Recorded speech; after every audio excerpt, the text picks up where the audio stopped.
Joining us now to discuss the border, and let's just call them broken promises by this new speaker, because I thought he was going to be a heck of a lot better than Kevin, but he's turning out to be one of the same.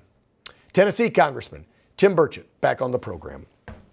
Tim, hope you had a good New Year. Let's get right after it. We'll get to the border in a sec, but I want to talk about this proposed budget deal of $1.66 trillion. So we're already 30, I can't even keep track. Is it 33 or 34 trillion in debt? Thank you. We're 34 trillion in debt. This continuing resolution would have put us another 2, so it'd be 36 down. Did he do any cuts in this? And did we get any money for the border and any money to investigate all the censorship? Like, are we getting anything? Well, it's Washington math. You get a rate and a cut in the rate of growth. It's like I send my daughter down to the Weigel's Juggle Milk down here, a little convenience store, and she says, "Dad, I'm going to spend $10." And I say, "Honey, you can spend $10." And she says, "Well, I'm going to spend 20." And then because all we got's 10, and then she comes home and says, "Dad, I only spent 15." And I said, "Well, that's 5 over what we got," and that's the rate of growth. That's how rate of growth, cutting the rate of growth in Washington, D.C. That's Washington math. And when he said that we've done this deal with Schumer, I mean, it's over, because that gives all the Democrats in the House cover. That means they got all their sweetheart deals, and all he's got to do is pick up 3 or 4 Republicans.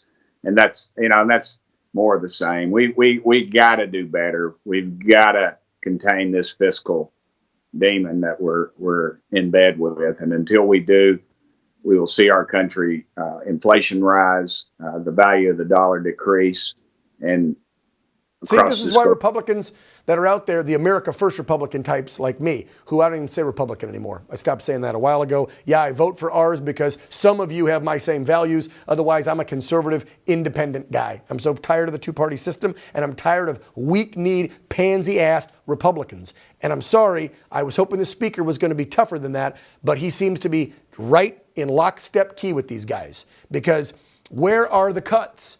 You can't keep spending $2 trillion in debt every year and think things are going to be okay, especially when the majority of our debt's owned by the Chinese government and Chinese-run banks. I mean, this is why people don't want to vote for you guys anymore. And not you specifically, Tim, but why they don't want to vote for Republicans when they see this kind of crap happen, right? Because I had you on, I had tons of congressmen on over the last month that said they were a hard no on any continuing resolution. You guys were going to go back and say, we'll let the government shut down if we can't get a balanced budget. What the hell happened to that? I guess it wasn't a people threatening, was there? No, and I said no border, no budget. 8 million people. 8 million people have come over that border in the last 3 years, something like $400 billion that we know of that it'll cost us. And that doesn't include court costs and criminals and break-ins and deaths and loss of life, loss of jobs, all of it. And yet there's nothing, we don't have an agreement on H.R. 2. There'd be some of us that could do it if we could hold our nose, if we get H.R. 2, which would provide something at the border. But let me tell you, that border is we're all border states now. And you see what happened in Sweden and places overseas, France.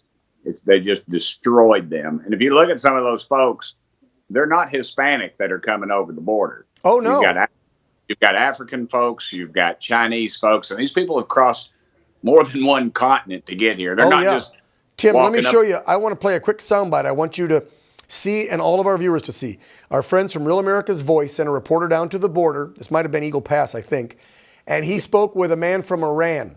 Watch the warning this Iranian national who is coming to America for a better life gives us about all the young, militant-age Chinese nationals he marched through Mexico with. He's actually warning us to watch out. Listen to this.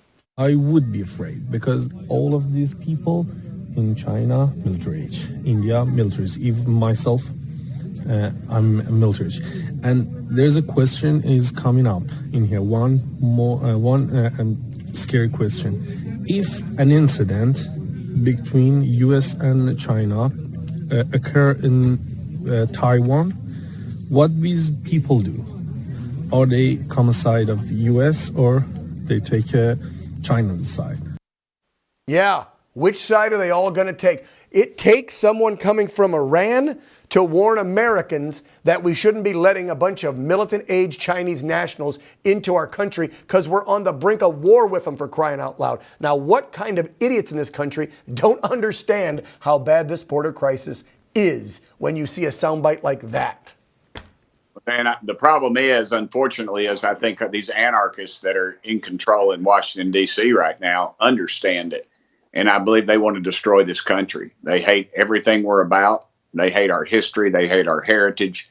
And they're trying to destroy it from within. And that is exactly what they're doing right now with this bunch. They're allowing these people in. They know they're in, we're so compromised. We let a spy balloon fly over our country using our own servers. And it was allowed to photograph everything across this great country and then go back and transverse it again. So we've got some real problems. We know it. The people, again, 2024, get off your butt on election day, say a prayer, ask the Lord what you should be doing, and I bet you he's going to tell you to get registered to vote, because these folks are going to be registering to vote. Yeah. And they're going to do it with these uncontested mail-in ballots, and we better start watching it. You got it. Tim Burchett, representing Tennessee. Thank you so much, sir. Appreciate you. Thank you, Dan. You're always putting the truth out there, brother. You're not much to look at, but you're pretty smart. Thank you, sir. I appreciate that. Tim Burchett, as always, it's a pleasure. Now get back to D.C. and get to work for us.